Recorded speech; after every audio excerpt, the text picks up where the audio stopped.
इस वक्त गुज़श्ता कई अरसे से आप देख रहे हैं कि इमाद वसीम की रिटायरमेंट सामने आई, एक बड़ा इशू क्रिएट हुआ। हारिस रऊफ के सेंट्रल कॉन्ट्रैक्ट के बाद उनका टेस्ट क्रिकेट में ना खेलना और फिर बिग बैश लीग में पीसीबी का उनके साथ जो रवैया रहा,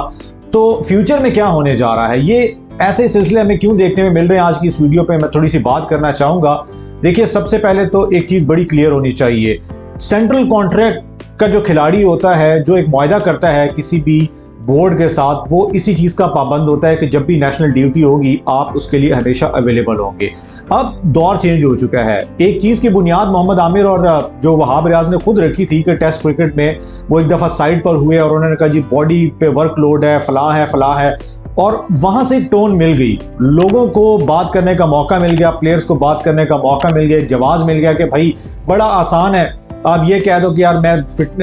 फिट नहीं हूँ इस क्रिकेट के लिए, और एक शॉर्टर फॉर्मेट वाली क्रिकेट खेल के थोड़ा लंबे अरसे तक भी खेल जाओ और पैसा भी खूब कमाओ।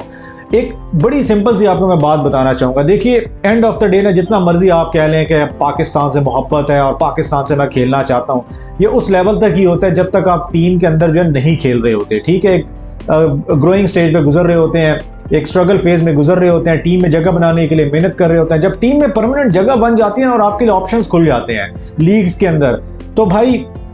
इक्का दुक्का ही बंदा होता है, ठीक है, कि जो शायद मुल्क के लिए खेलने के बहुत तरजीह देता है, वरना ज़्यादातर लोग पैसे के पीछे ही भागते हैं। यही एक बड़ी हार्श रियलिटी, आप जितना मर्जी इससे इनकार करें, यही हुआ है और ये अभी भी आगे भी चलकर होगा। मसला यहाँ पर यह है कि पाकिस्तान क्रिकेट बोर्ड प्लेयर्स को उस तरीके से मैनेज ही नहीं कर पा रहा। अब आप ये देखिए कि ज़बरदस्ती जो है वो हारिस रऊफ को खिलाने की कोशिश की गई है ऑस्ट्रेलिया के टूर में, और वो बंदा जिसने आखिरी दफ़ा फर्स्ट क्लास का मैच 2021 में खेला था कायद-ए-आज़म ट्रॉफी में, और जिस बंदे ने बेचारे ने जब लास्ट इंग्लैंड की टीम आई थी खेलने के लिए यहाँ पर टेस्ट में, सिर्फ 13 ओवर करवा के गोडो गिट्टो में जान खत्म हो गई थी, उस बंदे को ऑस्ट्रेलिया में जाकर खिलाने के लिए बज़िद है पाकिस्तान क्रिकेट बोर्ड। तो ये चीज़ें बहुत ही ख़राब तरीके से मैनेज हो रही हैं। और फिर आप आगे से ये देखिए कि ये वही वहाब रियाज हैं कि जो खुद लीग्स में हमेशा हमें हर जगह पे खेलते दिखाई दिए, वही हफीज़ है जो T10 में, ठीक है मैं मानता हूँ सेंट्रल कॉन्ट्रैक्ट के अंदर नहीं थे, लेकिन वो T10 में बज़िद थे कि नहीं जनाब, मैं तो वहाँ पर कंप्लीट करके यहाँ पर वापस आऊँगा पाकिस्तान खेलने के लिए, जब इनको बुलाया गया था। तो सबका माजी सबको पता है, ठीक है, इस पर ज़्यादा बात मैं नहीं करता। लेकिन आप जिस तरीके से इन प्लेयर्स को मैनेज कर रहे हैं, ये फ्यूचर में आपके लिए बहुत ज़्यादा मसाइल क्रिएट करेंगे। दूसरी बात, आप अगर ये देख लीजिए कि जो सैलरी का गैप है इस वक्त, अगर आप देखें तो कौमी टीम का कोई भी जो बड़ा खिलाड़ी है, जैसे कि अभी जो फ्रेश एक सेंट्रल कॉन्ट्रैक्ट दिया गया, 200+ % जो है वो बढ़ाई गई थी सैलरीज के अंदर, मैक्सिमम कितना एक कैटेगरी का जो प्लेयर है वो कमा रहा है, बाबर आजम, शाहीन और रिजवान उसमें आते हैं, तो ओवर 40 लाख कमा रहा है, 40 to 50 के बीच में आई थिंक सो इनकी सैलरी जो है वो पर मंथ बन रही है। सर, इशू ये है कि पैसा एक ऐसी चीज़ है कि जहाँ पर आपको लगता है कि यार अब मुझे ऐसा लग रहा है कि यार बॉडी के ऊपर थोड़ा सा प्रेशर आ रहा है, और अब मेरे लिए बेटर चीज़ ये है कि बजाय इसके कि लॉन्गर फॉर्मेट खेल के मैं अपने आप को जल्दी क्रिकेट से साइडलाइन कर दूँ, बेटर चीज़ यही है कि आप शॉर्टर फॉर्मेट के अंदर जो है वो खेलें। 4 ओवर में ना ज़्यादा जोर लगाना पड़ता है, ना आप थकते हैं, ठीक है, और लीग्स इतनी ज़्यादा हो गई हैं। अब आप इससे अंदाज़ा लगा लें कि इमाद ने जिस तरीके से रिटायरमेंट ली, साथ ही उनको बिग बैश में भी ऑफर होगी, उन्होंने वहाँ भी कॉन्ट्रैक्ट साइन कर लिया, T10 में भी कर लिया, आपको वो कैरेबियन लीग में भी दिखाई देंगे, आपको वो हर लीग के अंदर दिखाई देंगे। इवन दो, अब आप, मैं एक कैलकुलेशन आपको करके बता देता हूँ कि एक पाकिस्तान का जो खिलाड़ी होता है ना, ठीक है, इंटरनेशनल ए कैटेगरी के खिलाड़ी जैसे बाबर आजम है, वो मंथली कितना, एनुअली साल का कितना पाकिस्तान क्रिकेट बोर्ड उनको दे देगा, सैलरी की मद में, मैच फीस की मद में, सबको मिला के लेट से अगर वो अमाउंट बनती है तकरीबन कुछ 6-7 करोड़ रुपए की, ठीक है, इससे ज़्यादा शायद नहीं होगी, बहुत ज़्यादा होगा, 8 करोड़ के करीब होगी, क्योंकि डॉलर्स के रेट के ऊपर डिपेंड करते हैं सारी चीज़ें। चलें 8 करोड़ वो साल का कमा लेते होंगे।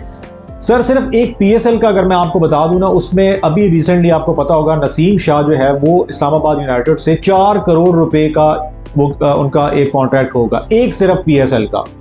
और अगर यही प्लेयर पूरे साल में 5 लीग्स भी खेलता है तो आराम से 10-15 करोड़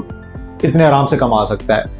कम एफर्ट्स में। यानी PCB की तरफ से बहुत सारे और भी रिस्ट्रिक्शंस होंगी, और भी होगी, इसमें लॉन्गर फॉर्मेट भी उसको खेलना पड़ेगा, लेकिन लीग क्रिकेट में सिर्फ 20 ओवर की क्रिकेट में चंद मैचेस खेल के आप इतना पैसा कमा सकते हैं। तो ये डिफरेंस अब आ रहा है। तो बड़ा एक स्ट्रिक्ट रूल बनाना पड़ेगा और प्रॉपर तरीके से, ये नहीं कि ज्यादती कर, ठीक है, मैनेज करना पड़ेगा। बड़ी सिंपल सी इसकी एक सोल्यूशन है भाई, आप प्लेयर्स को सिंपल सा कह दें भाई, अब आपको उन खिलाड़ियों को सेंट्रल कॉन्ट्रैक्ट देंगे जो इस चीज़ के साथ लेके चलेगा। वो जब भी ज़रूरत होगी वो उसे लॉन्गर फॉर्मेट भी खेलना पड़ेगा, ये भी करना पड़ेगा, ये भी करना पड़ेगा, उसी बंदे